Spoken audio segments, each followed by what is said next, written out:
আল্লাহ তাআলাকে রাগান্বিত অবস্থায় বলবে, আল্লাহ যদি তোমার এই বান্দাকে তুমি ক্ষমা না করো তাহলে আমি মুলক সূরা মুলকে তুমি কোরআন থেকে মুছে ফেলো। এবার আল্লাহ রাব্বুল আলামিন তাকে বলবে, তোমার চাওয়া কি? তুমি পেশ করো, তোমার চাওয়া পূরণ করা হবে। ওই সূরা মুলক ওই ব্যক্তির জন্য সুপারিশ করবে। কতক্ষণ পর্যন্ত সুপারিশ করবে? হাত্তা আদখালাহুল্লাহুল জান্নাহ, যতক্ষণ না পর্যন্ত ওই ব্যক্তিকে জান্নাতে প্রবেশ করানো হবে। তাহলে কথাগুলো বুঝে থাকলে বলুন, এই সূরার ফজিলত কম না বেশি? আর জোরে বলতে হবে, কম না বেশি? বিশ্বনবীর সাহাবী সাইয়্যিদুল মুহাদ্দিসিন রাইসুল মুহাদ্দিসিন আবু হুরায়রা রাদিয়াল্লাহু তাআলা বর্ণনা করেন, عن أبي هريرة رضي الله تعالى عنه قال قال النبي صلى الله عليه وسلم إن سورة من القرآن 30 آية شفعت لرجل غفر له وهي سورة الملك। رئيس المحدثين হযরত আবু হুরায়রা রাদিয়াল্লাহু তাআলা আনহু বর্ণনা করেন, বিশ্বনবী মুহাম্মদুর রাসূলুল্লাহ সাল্লাল্লাহু আলাইহি ওয়াসাল্লাম বলেছেন, ইন্না সূরাতাম মিনাল কুরআনি 30 আয়া, নিশ্চয় কোরআনুল কারীমের মধ্যে এমন একটা সূরা আছে যেই সূরার আয়াত সংখ্যা 30। তাহলে যেই সূরার আলোচনা করছি এই সূরার আয়াত কয়টা? আর জোরে বলতে হবে, কয়টা? এই সূরার কথাই বিশ্বনবী বলেছেন। এজন্য বিশ্বনবী বললেন, শাফাআত লিরাজুলিন, যেই ব্যক্তি এই সূরাটা প্রতিদিন এশার নামাজের পর তেলাওয়াত করবে, গুফিরা লাহু, ওই ব্যক্তির জন্য এই সূরাটা কবরের আযাব থেকে পরিত্রাণকারী হয়ে যাবে। ওয়াহিয়া সূরাতুল মুলক, আর এই সূরাটা হলো সূরাতুল মুলক। বিশ্বনবীর সাহাবী عن جابر بن رضي الله تعالى عنه قال قال النبي صلى الله عليه وسلم كان لا ينام حتى يقرأ سورة الملك। বিশ্বনবীর সাহাবী عن جابر بن عبد الله رضي الله تعالى عنه قال জাবের ইবনে আব্দুল্লাহ রাদিয়াল্লাহু তাআলা আনহু বলেন, ইন্নান নবী সাল্লাল্লাহু আলাইহি ওয়াসাল্লাম, বিশ্বনবী মুহাম্মদুর রাসূলুল্লাহ সাল্লাল্লাহু আলাইহি ওয়াসাল্লামের সাহাবী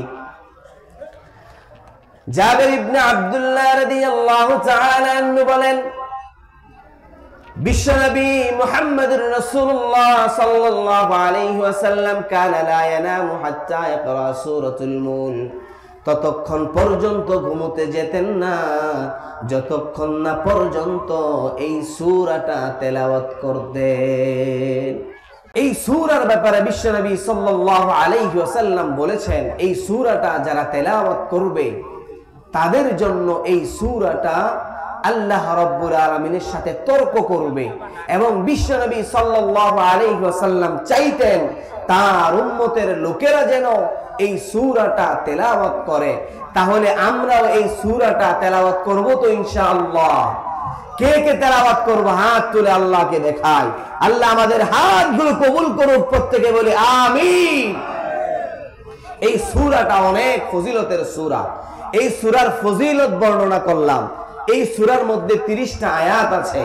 আমরা কেউ যদি দৈনিক এক আয়াত করে মুখস্থ করি, তারপরেও এই সূরাটা মুখস্থ করতে মাত্র 30 দিন সময় লাগবে, তাই না? মুখস্থ করতে পারবো তো ইনশাআল্লাহ? আল্লাহ আমাদেরকে তৌফিক দান করুক।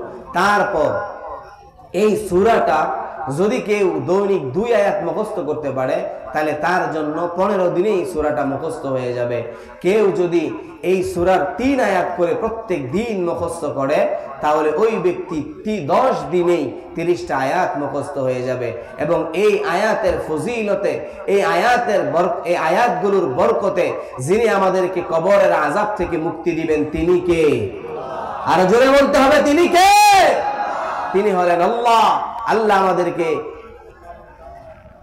কবরের আযাব থেকে মুক্তি দিবেন। এই গেল এই সূরার কিছু প্রাইমারি ইনফরমেশন এবং এই সূরার ফজিলত। এবার আসেন এই সূরার মাওদু' কি, বিষয়বস্তু কি। এই সূরাটা যেহেতু ক্ষমতার সূরা, ক্ষমতার কিছু কথা আসলে কিছু রাজনৈতিক কথাও চলে আসতে পারে। আমরা কিছু রাজনৈতিক কথা শুনলে মন খারাপ করবো না তো? ইনশাআল্লাহ করবো। মন খারাপ করব?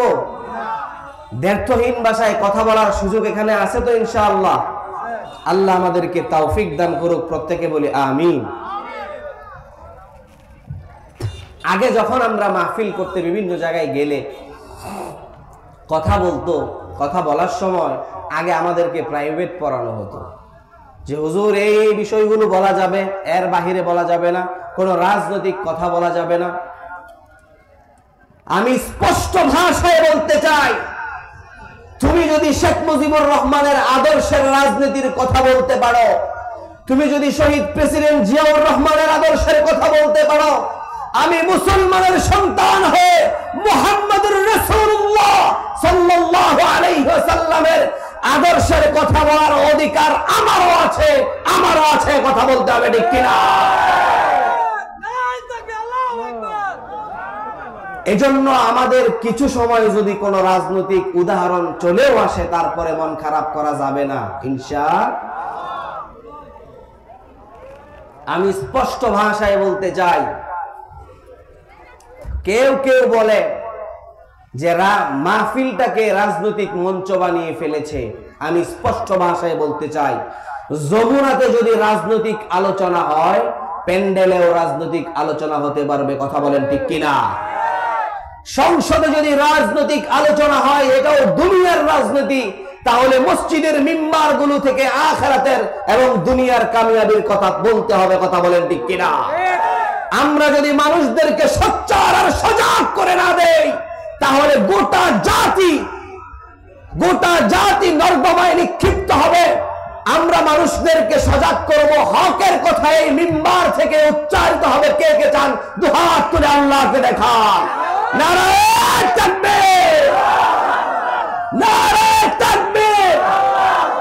আল কোরআনের আলো, আল হাদিসের আলো।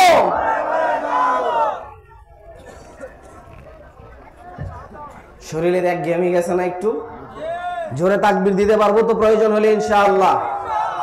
মাইকের সাউন্ডটা যেমন আমি প্রাণবন্ত পেয়েছি না, আমার গলাতে বেসা যেতেছে। মাইকের সাউন্ড টানে না কেন? মাইকটা তো সাউন্ড টানতে হবে, মনে ভিতর থেকে কথা। আমি যত জোরে দিচ্ছি তত।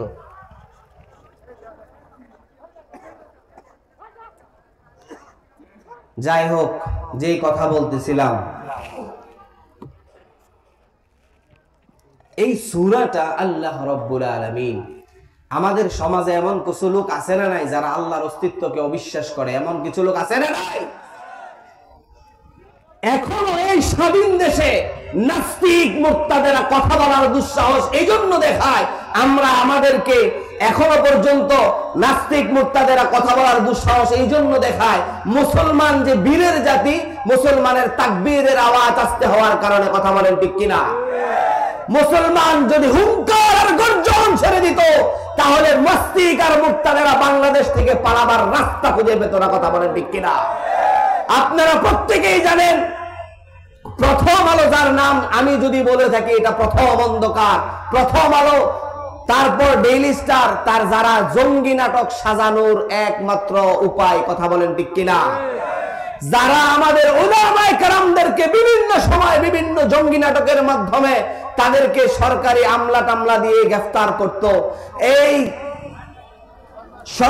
এই মিডিয়া সন্ত্রাস তথা প্রথম আলোর ব্যবস্থাপনা পরিচালক আনিসুল হক, সে কিছুদিন আগেও আমরা নামাজে দাঁড়িয়ে সব সময় আল্লাহ রাব্বুল আলামিনের প্রশংসা করি।